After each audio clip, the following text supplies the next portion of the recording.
इधर से ही जाएगा। पानी भी रखता है ना।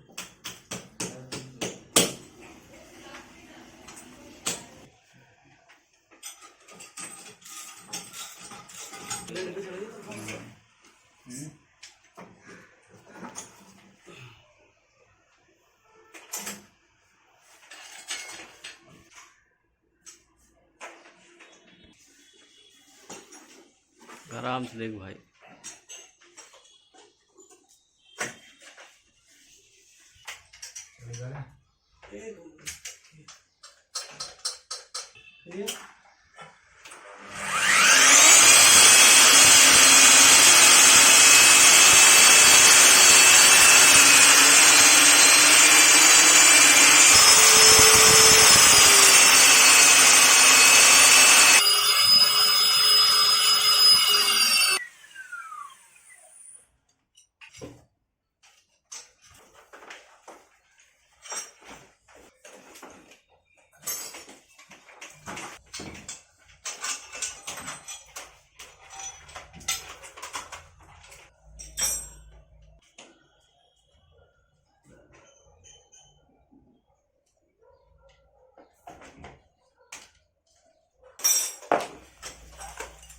वो जो किचन हॉल में वो दिखाई देगा क्या?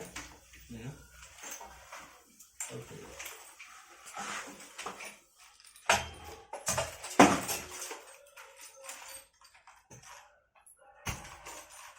कपड़ा है